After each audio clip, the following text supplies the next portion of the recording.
आपण माने तो दर्शक बंधु जानिथिबे जुलाई 1 रु किछि नुआ नियम आसी सरकारଙ୍କ द्वारा जहाँकि प्रथम नियम हेउची जो हिताधिकारी माने भत्ता पाउछंती से माने जदि आधार सहित बैंक लिंक नाही से माने भत्ता टंगा पाई परिबे नाही।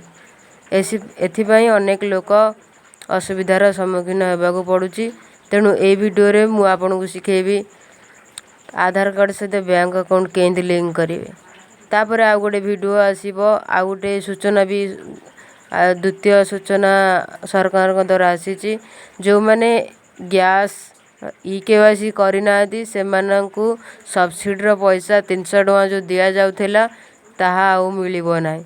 तो सेकेंड वीडियो रे मु जेकोसी गैस रो तमे केंदी ई-केवाईसी करिवो तार वीडियो आनिबी। मु आर वीडियो रे मु आपनको जणेबी एचपी गैस रे ई-केवाईसी केंदी करबा। तो ए वीडियो रे मु डिस्कस करबी केपरी आधार बैंक लिंक करिवो सरकार द्वारा आसीथिबा नियम को केंदी आमे घरे बसी करि परिबा मु निज मोबाइल साहाय्य चलंतु। गुड़िए स्कॉलरशिप पाउछंती से स्कॉलरशिप पाइबा को हेले आमको गोटे प्रोसेस करबा पड़ता है जहाँकि डीबीटी लिंक बैंक आधार लिंक जदि आमे करिचे ताहाले आमे स्कॉलरशिप पई एलिजिबल हेई परिबा। आ विभिन्न प्रकार योजना मध्य लोक पाउछंती सरकारଙ୍କ द्वारा ताहा भी डीबीटी लिंक द्वारा आमे प्राप्त करि परिबा समस्त योजनार लाभ उठे परिबा। जदि आपणकर अकाउंट सहित आधार लिंक नथिबो ताहाले कोनोसी भी योजनार लाभ कोनोसी भी स्कॉलरशिप रो लाभ आपण पाई परिबे नाही। तो आज वीडियो रे आमे जानिबा किपरि आधार सहित बैंक अकाउंट लिंक करिवे बा डीबीटी लिंक करि परिबे घरे बसी निज मोबाइल फोन साहाय्य। तो चलंतु जाई गूगल क्रोम रे जाई सर्च करिवे myadhar.beta.uid.gov.in जेतले सर्च करिवे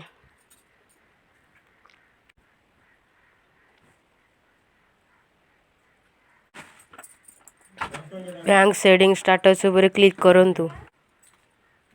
जो व्यक्तिंकर आधार सेटिंग करिया चाहउछंती स्टेटस चेक करिया चाहउछंती तांकर आधार नंबर टी दियंतु करिवे एटा लिखा हेइथबो बैंक सेटिंग स्टेटस ता ऊपर क्लिक करिवे लॉगिन करिवे Aadhaar captcha with OTP mobile Aadhaar login register mobile number को ओटीपी आसीबो लॉगिन विथ ओटीपी करिवे।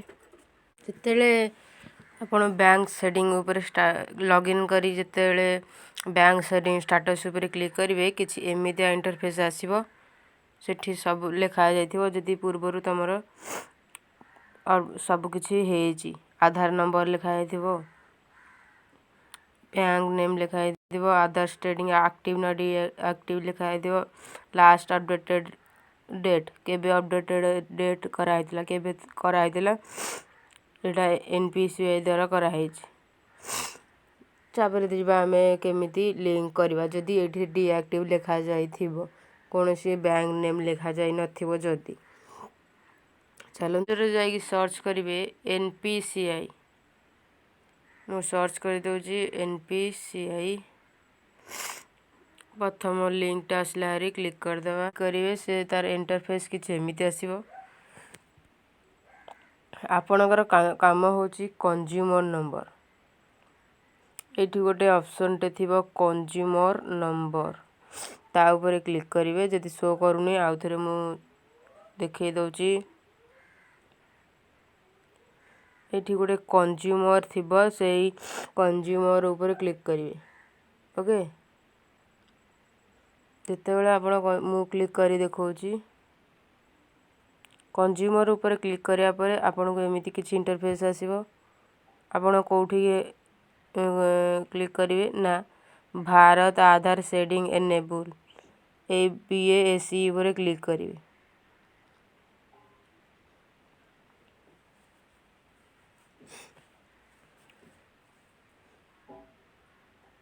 किछ समय लोडिंग न हो तापर आसी जिवो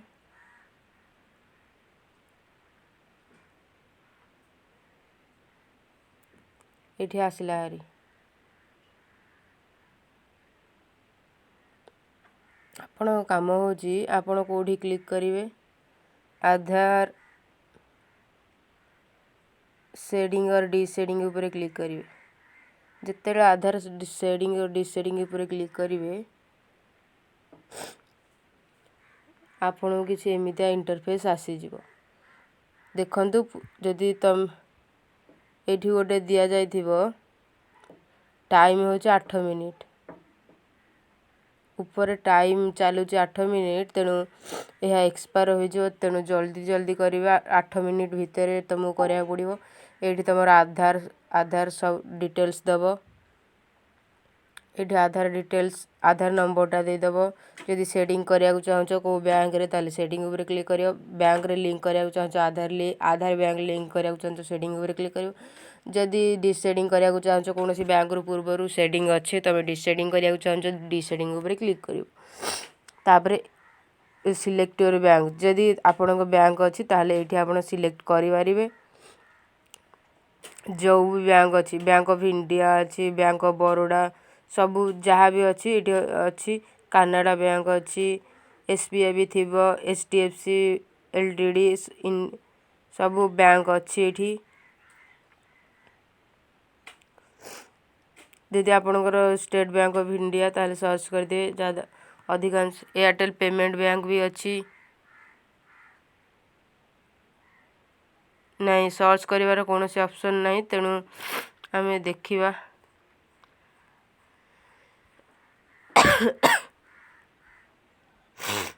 एस एस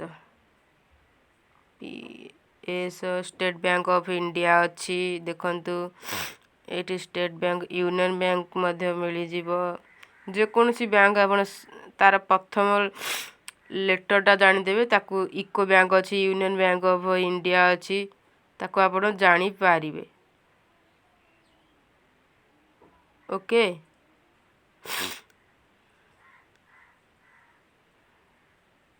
एठी आपण बैंकटा सिलेक्ट कले जहाँ भी बैंक अच्छी मुझे करूनी आपण मैंने करेंगे। ये निजर बैंक अकाउंट अकाउंट नंबरटा देवे ये से बैंक अकाउंट आउे देवे। ये टर्म्स ऑफ कंडीशन अच्छी ताऊपर क्लिक करदे राइट मार्क टे देदेवे। एमती राइट मार्कटा क्लिक कले आसीज आउे क्लिक करेंगे थरे। तापरे ये जो कैप्चाटा देछि से कैप्चा उपरे क्लिक करेंगे। कैप्चाटा क्लिक कले सबमिट उपरे आपण क्लिक कले आपणकर रिक्वेस्ट सबमिट हो जिवो। जदि आपण शेडिंग उपरे क्लिक करूछंती ताबे आपण को कौन कौन ऑप्शन आसीबो ना फ्रेश शेडिंग गोटे बैंक अकाउंट रे नुआ शेडिंग करि परिबे। फ्रेश शेडिंग उपरे क्लिक करिवे।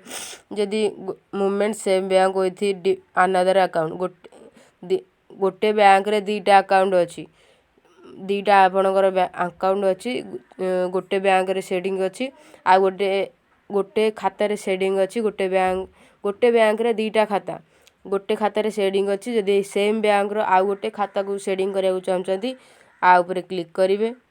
आ जदि गोटे बैंक रो आ गोटे बैंक को शेडिंग करिया चाहछंती आ ऊपर क्लिक करिवे। जदि आपण डिसेडिंग ऊपर क्लिक करूछंती ताहाले आपण को एमिति किछि इंटरफेस देखेबो। देखंतु डिसेडिंग कले किछि भी इंटरफेस देखेबनी।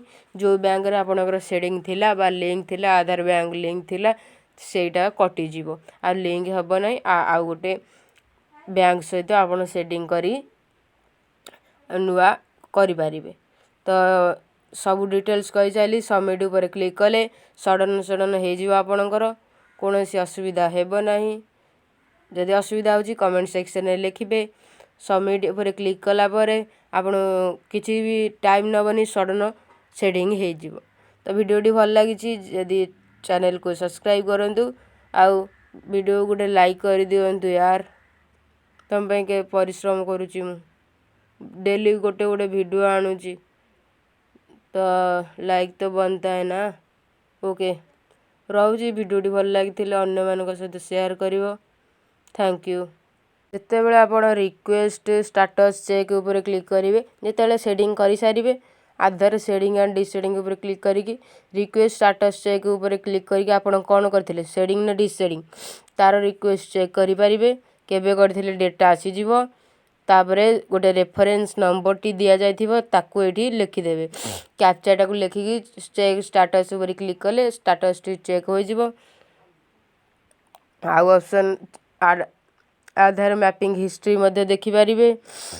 आधार मैप्ड स्टाटस देखि पारिबे। आधार मैप्ड स्टाटस आमे जाइकी